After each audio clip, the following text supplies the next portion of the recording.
Class is now in session. I'm Professor Hockey, and today we're discussing Game 54 of the regular season for the San Jose Sharks as they took on the Seattle Kraken and lost by a score of 6-2. This past week for the Sharks has been a bit of a disaster. It started off with an okay game against the Boston Bruins, though one in which they still ended up blowing a third period lead. But the day after that, they end up giving up 6 goals against to the Nashville Predators. 2 days later, another 6 goals against again to Nashville, and then 2 days after that, 7 goals against to the Florida Panthers.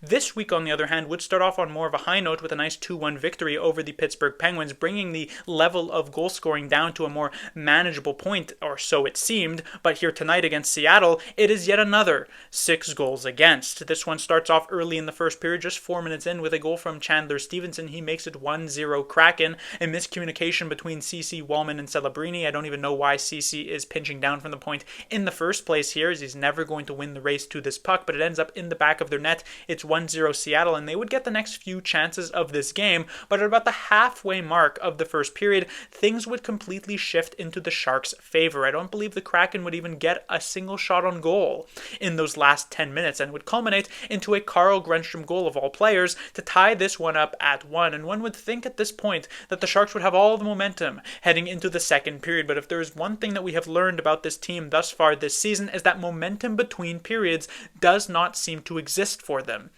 This is the reason why they have the worst record in the league by far when it comes to holding on to leads when you have one going into the third period. Dead last in the entire league in that particular statistic. And it happens yet again here. I don't know what the reason is. I don't know what is said in the intermission, but the Sharks just take a step backwards, and a big one at that. A couple of games ago, we saw the Sharks give up 4 goals in the second period as well against Florida, but at least there it was a situation where the Panthers really turned up the heat and used their pedigree and their skill and their size to just bring it to San Jose, who then ended up having no chance. Here tonight, though, you're going up against a team that's not a contender. In fact, they probably won't end up making the postseason, and the Sharks just shoot themselves in the foot over and over again. The level of execution here was not nearly up to an NHL level. You could count the amount of tape-to-tape passes that the Sharks made in this period on one hand with how infrequent it really was. Not a good look at all. It starts off with an Oliver Bjorkstrand goal that makes it 2-1. This is off of a lucky bounce, kind of karma for the Carl Grundstrom lucky bounce as well. So the Sharks are still in a perfectly fine position at this point,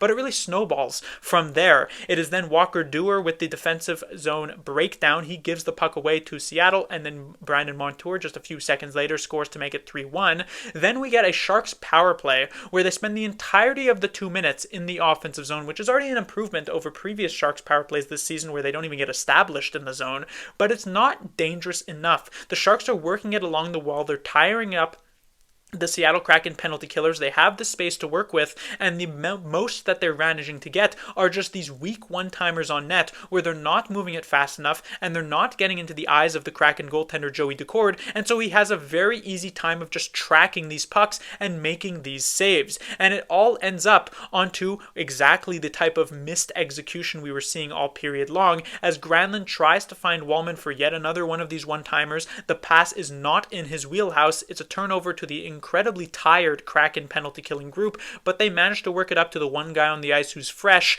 Jaden Schwartz, right out of the box, and he makes it 4-1, and that does it for the night of Yaroslav Askarov, not really through any fault of his own, as the Sharks not doing him any actual favors. The Kraken would add yet another goal a few minutes later on a 5-on-3 as Brandon Montour, his second of the game, and finally the second period would end, putting the Sharks out of their misery. So while I don't think you could really argue that this was one of the worst games that the Sharks have played this season. I think there were multiple stretches of time in which San Jose actually looked pretty good, and there have been some really bad games that the Sharks have otherwise played this year. This second period, though, definitely one of the worst periods that the Sharks have had all year long. It was not even remotely decent at all.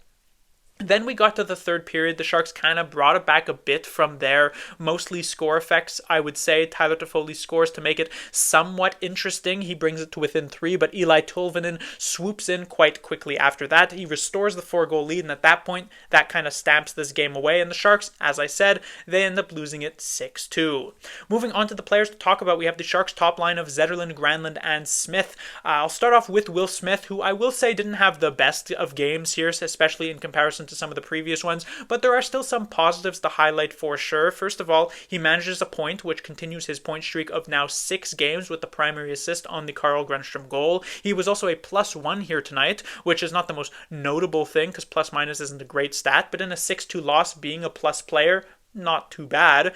And what I really want to point out about Will Smith is the progress that he has made in one particular area based on the beginning of the season, because there were obviously many issues with him back at the beginning of the year where he was really struggling, the lack of strength and just struggling to win any sort of battles against NHL players, the fact that he was constantly bobbling pucks, failing to take some shots and also some passes, and also his struggle to find much open ice to actually work with. But these were all kind of work in progress moments, things that you felt as though would get better as time wore on. The strength thing might need to wait until the off season, though it has still seen some notable improvements here, but still things that you expected to get better. But the one thing that really stood out back at the beginning of the year that was somewhat of a worrying moment was the fact that Smith was not playing with enough pace. He was not moving his feet nearly enough, and that's not a speed thing. You don't have to be Connor McDavid flying up and down the ice constantly. You look at someone like Joe Pavelski, one of the slowest players that the Sharks have really ever had on the team, but every single stride was purposeful, and he was so smart that he could put himself in the right areas anyway, that you didn't really notice his lack of speed all that much. That's something that Smith needed to be doing, and he wasn't doing at the beginning of the season, but he's been so much better at that as of late. He's playing with pace now, he's moving his feet, he's coming back on the back check, he's attacking aggressively, forechecking aggressively, trying to pick off passes. We saw him do that against the Penguins the other day. We came pretty close a couple of times here tonight against Seattle as well. He has shown so many improvements in that particular area that now if you would ask me back in like November what I thought of Smith's rookie season, I would be a little bit disappointed. If you ask me now, I think he's actually ahead of schedule. He's been really, really good as of late. This game was not the best for sure, as I mentioned, but still can't be all that upset.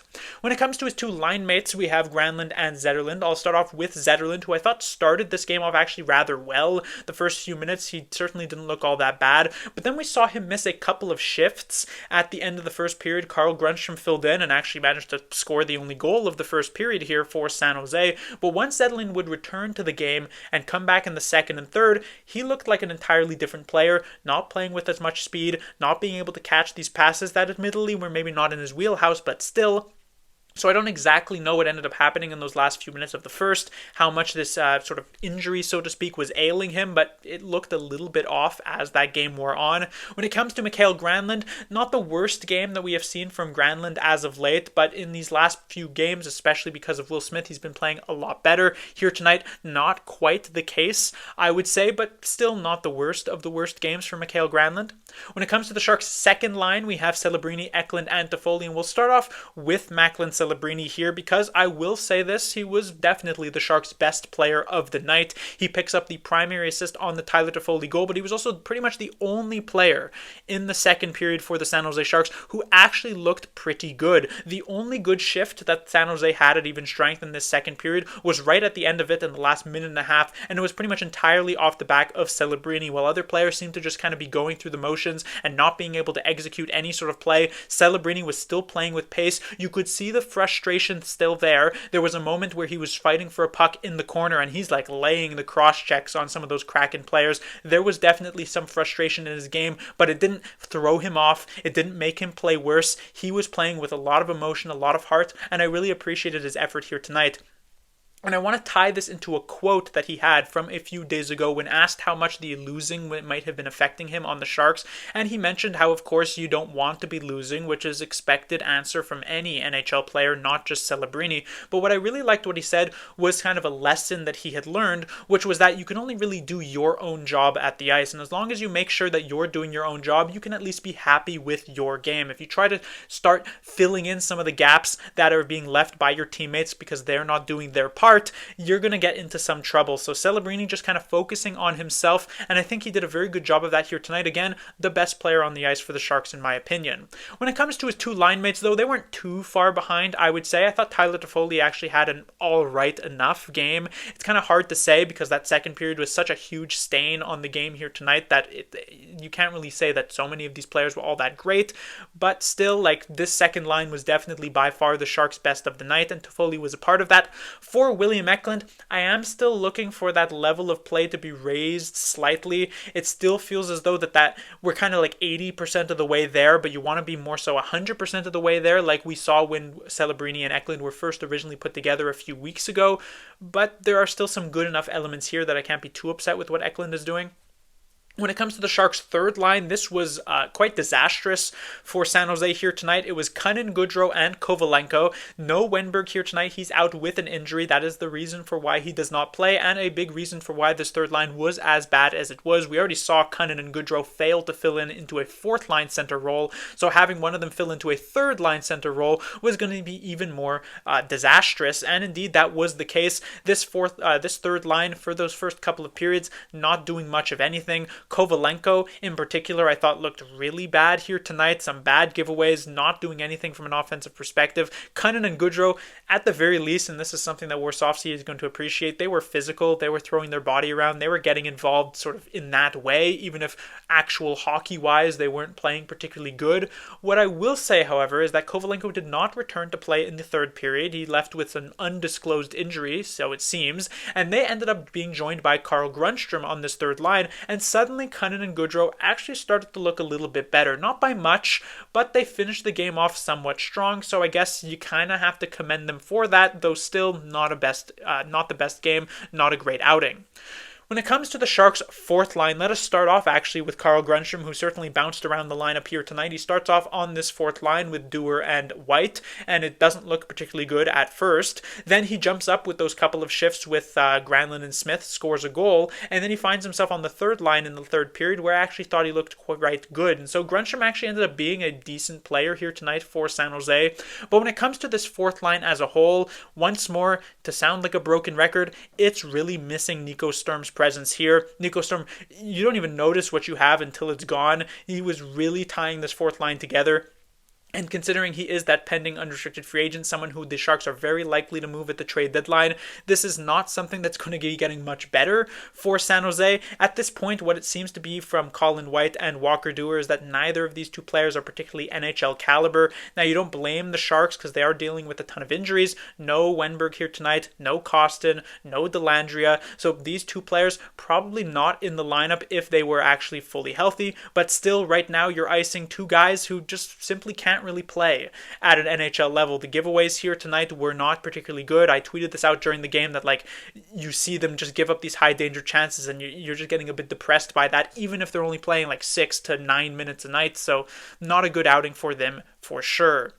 Then we move on to the defensive side of things, where we have CC paired with Jake Wallman yet again, and we are waiting game after game for some sort of redemption from this top pairing, and yet we continue to not get that from them, and in particular from Jake Wallman, who once more had a pretty rough outing here tonight, especially from a defensive standpoint, and he ends up being told this by Ryan Warsofsky, being sent the message where after the Kraken scored this sixth goal with about 8 or so minutes left, I don't believe he got a single other shift. The Sharks even had a power play at a point, and they had Henry Thrun take up the first power play unit, and then Cody Ceci take up the second power play unit while Jake Wallman was stapled to the bench. I don't know what it is. I don't know if the injury is affecting him still from a few weeks ago, or perhaps, honestly, I think Jake Wallman is the player on this team who is being most affected by the amount of losing that the Sharks have been dealing with. It seems as though a lot of the other players are kind of moving past it, at least slightly,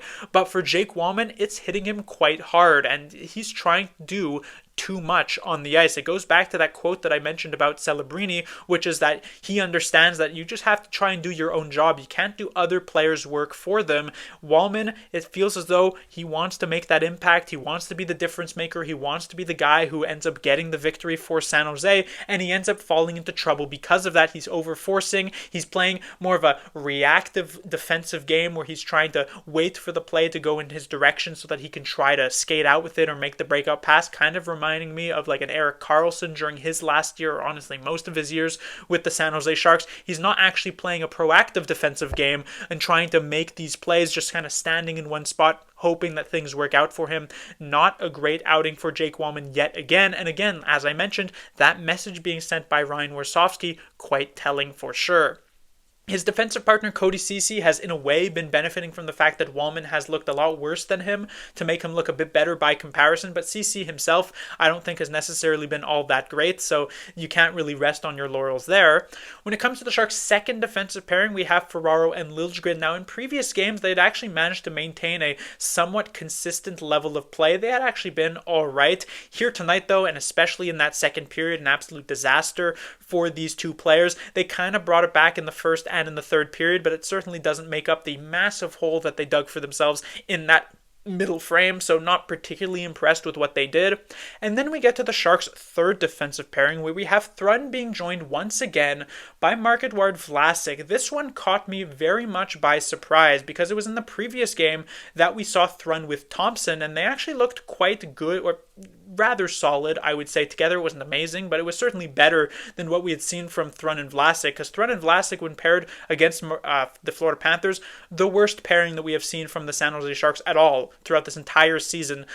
I just don't really understand the reason for why Vlasic found his way back into the lineup. I do wonder if perhaps it kind of plays into what we heard from Vlasic this past off season, where he was very much upset with the amount of healthy scratches he got from David Quinn in that previous year, and we've seen him be a healthy scratch, honestly a decent chunk of time, even while healthy under Ryan Warsofsky, and so maybe Warsofsky, not trying to kind of rock the boat here, wants to get him back into the game, but there's not really much of a justification for it. As I said, he was really bad against Florida. Jack Thompson was actually quite solid against Pittsburgh. Vlasic has to play out of position in this spot because he's not a right-handed defenseman. Neither is Henry Thrun, while Jack Thompson absolutely is. Vlasic is not really much of a puck mover, while Thompson can be. He could be a potential power play option. He could add a little bit of offensive game to it. So I really just don't see much of an actual on-ice justification for why Vlasic plays here tonight. Now, when it comes to his performance, to be fair, I didn't actually think Vlasic was all that bad. It just feels as though,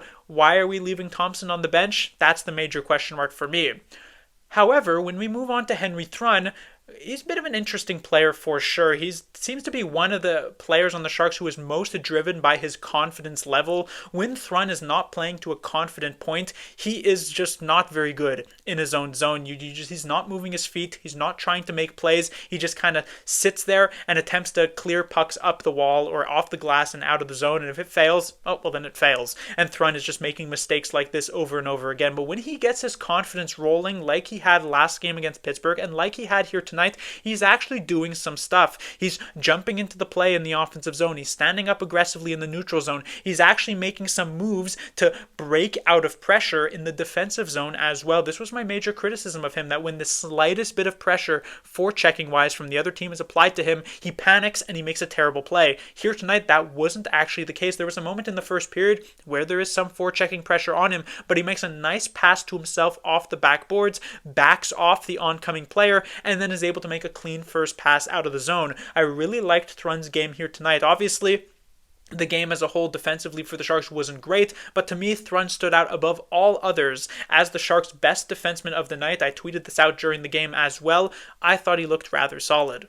And then we come to the Sharks' goaltender, or goaltenders, I should say, because as I mentioned, while Askarov did start here tonight, he would not finish the game as Georgiev would come in relief. Now, I should note, prior to this game even occurring, it did seem to be the plan for the Sharks that Askarov would start here tonight and then head down to the San Jose Barracuda to participate in the AHL All-Star Game this weekend, since the Sharks do not have another game on Tuesday. However, having said that, Vanacek is nearing return. He has been recently sent down to a conditioning stint with the San Jose Barracuda. I believe he will be playing a game this weekend, either tomorrow or on Saturday, at which point he will make his way back up to the NHL, where the Sharks would then have 3 goaltenders on their roster theoretically, something that the Sharks obviously do not want to have to do. And so your 2 options are waive one of Georgiev or Vanacek, or send Askarov down. And there are definitely 2 camps at this point. The first camp might be saying that there's not much else for Askarov to learn with the San Jose Barracuda or in the minor leagues. He has already proven himself to be the best goaltender there, and even though he will get shelled at times here in the NHL, that is where he's going to actually make the big strides in his game. The other camp is going to say, well, you don't really want Askarov to get shelled like he did here tonight. Many high danger chances being on him. We saw that even as well in the previous game against the Pittsburgh Penguins, a game in which the Sharks win 2-1, but they probably could have given up at least an extra couple of goals, if not for some Askarov heroics in that particular game. And so they might be thinking, this camp of people, they might be saying, you don't want him to constantly have to face so many high danger chances. Let him play with the Barracuda, a better team relative to the rest of the league than the San Jose Sharks are relative to the NHL, and have him get some real success there. At this point, it does seem as though the Sharks are leaning more so in that direction. Probably not because they feel as though Askarov doesn't actually belong in the NHL. Definitely not the case, and I do think he probably could learn here and he could play. But the fact of the matter is that the Sharks currently do have two NHL goaltenders. They're not necessarily playing at an NHL level, but they are NHL goaltenders with Vanecek and Georgiev. It is practically impossible that either of them will get traded. They're trying to play for just a simple contract by the end of this season. Who knows if they'll even still be in the NHL next year. And so if you can get Askarov down to the Barracuda, let him have some success there, let him play some games. And also, it's not just for Askarov, it's also for the Barracuda, who have been struggling as of late. They could certainly use the help, and Askarov will definitely provide that. When it comes to the game here tonight, not the greatest outing. At the same time, again, tons of chances that he's having to face. The Bjorkstrand goal, he doesn't have much of a chance on because it's a bit of a lucky bounce for Seattle. The Schwartz goal, this is on a breakaway, though it does go through the 5-hole, so it doesn't look great. The first Montour goal is from relatively far out, though it is a pretty good shot, and then the Stevenson one is also from pretty far out. So while there are these kind of straight lanes to the net that the Sharks obviously shouldn't be giving the Kraken players, maybe one or two of these goals Askarov could have made the save on, so not a great outing for him. And then when it comes to Georgiev in relief, he lets in the one goal to Montour that you really can't blame him for on the 5-on-3. And then at that point, things did calm down. He lets in one more goal to Eli Tolvanen, which is a situation here where honestly Jake Wallman does a very poor job of defending. He doesn't come back into the play. He doesn't back check enough. So Tolvanen has the ability to cut to the middle of the ice because there's no one coming behind him. And so he is able to beat Georgiev there. But otherwise, I thought Georgiev was fine in relief. And that will do it for this review. The Sharks will be back in action on Tuesday, actually, so they have many days off here before they'll face off against the Montreal Canadiens. An interesting matchup, not because the Canadiens and the Sharks have any sort of rivalry between them, but because that is maybe what the Calder matchup will come down to. Obviously, there is Dustin Wolf there in Calgary, goaltender who has been playing exceptionally well for the Flames. He's definitely a very real possibility to win that trophy, but a lot of people are looking at Celebrini, and a lot of people are looking at the Canadiens' Lane Hudson as being two major players for this award, and we shall see them go head-to-head, former teammates as well in Boston University, for the first time this season. Class dismissed.